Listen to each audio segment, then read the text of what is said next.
Hello everyone, কি খবৰ আপোনালোকৰ? মই পৰিণীতাই আমাৰ চেনেল ডিপি আছামিজ কুক ব্লগলৈ আপোনালোকক স্বাগতম জনাইছোঁ। আজি এটা নতুন ৰেচিপি লৈ আহিছোঁ মাছৰ। আপোনালোকে চাবচোন কেনেকৈ বনাইছোঁ। মোৰ নিজৰ ষ্টাইলত মোৰ নিজা ৰেচিপি হয়। কেপচিকাম দি বনাইছোঁ। আৰু যদি চাই ভাল পায় তেতিয়াহ'লে লাইক কমেণ্ট শ্বেয়াৰ কৰি দিব আৰু লগতে চেনেলটো ছাবস্ক্ৰাইব কৰি থৈ যাব। আহকচোন চাওঁ আমিনো কেনেকৈ বনাইছোঁ। এতিয়া চাওক, মই ইয়াতে পিঁয়াজ, এটা সৰু আলু আৰু গাজৰ, আদা, নহৰু এইখিনি মই পিচি লৈছোঁ, পেষ্ট কৰি লৈছোঁ। এইফালে মই থৈছোঁ আলু এটা কাটি থৈছোঁ, মটৰ কেইটামান লৈছোঁ আৰু কেপচিকাম লৈছোঁ। আৰু মোৰ এইফালে মাছ 3 পিচ ফ্ৰাই কৰি মই থোৱা আছে। এতিয়া কেনেকৈ বনাওঁ চাওঁ আহকচোন।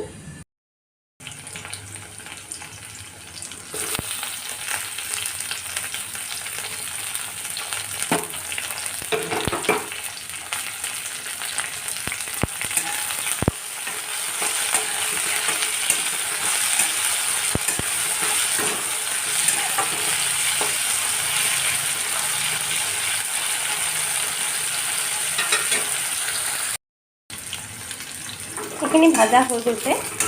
এনেকৈ ব্ৰাউন কালাৰ হ'লে আপোনালোকে কাঢ়ি থ'ব।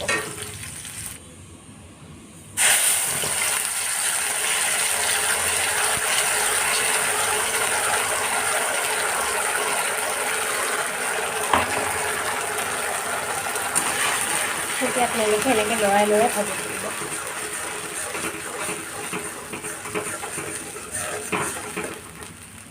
ইয়াতে মই নিমখ দি দিম।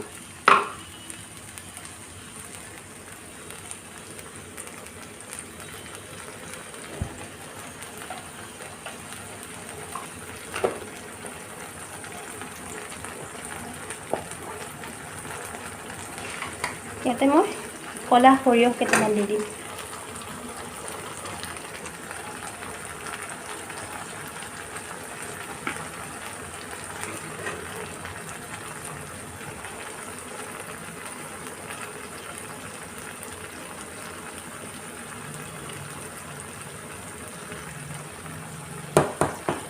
হালধি দি দিলোঁ।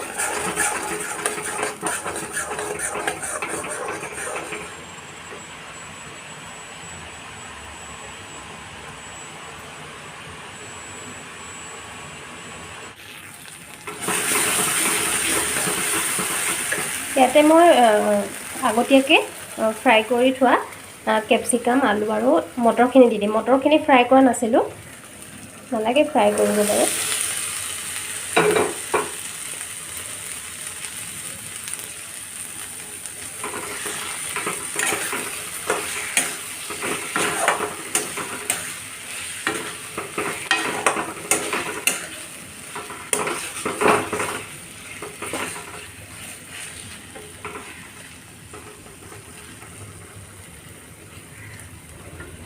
এনেকৈ ভাজি থাকিব অলপ টাইম, 10 মিনিটমান সময় এনেকৈ কম জুইত ভাজি থাকিব।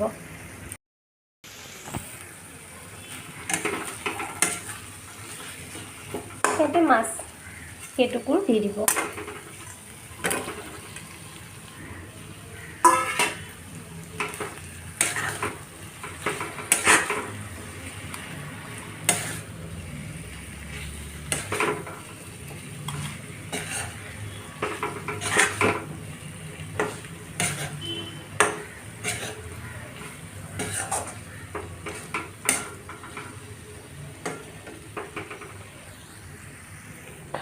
মই ইয়াতে পানীখিনি দি লৈছোঁ। ইয়াতে অলপ লাগি আছিলে যে ইয়াতে পানীখিনি দি দিলোঁ পেষ্ট অলপ।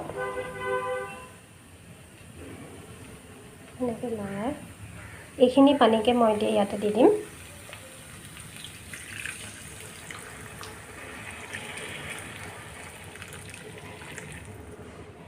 আপোনালোকে এনেকৈ পানীটো দিলেও দিব পাৰে, নিদিলেও কথা নাই, কিন্তু মই পানীটো দি দিছোঁ মটৰটো সিজিবৰ কাৰণে। মই ঢাকনাখন উঠাই দিছোঁ। দেখিবলৈ পাইছে আপোনালোকে উতলি আছে।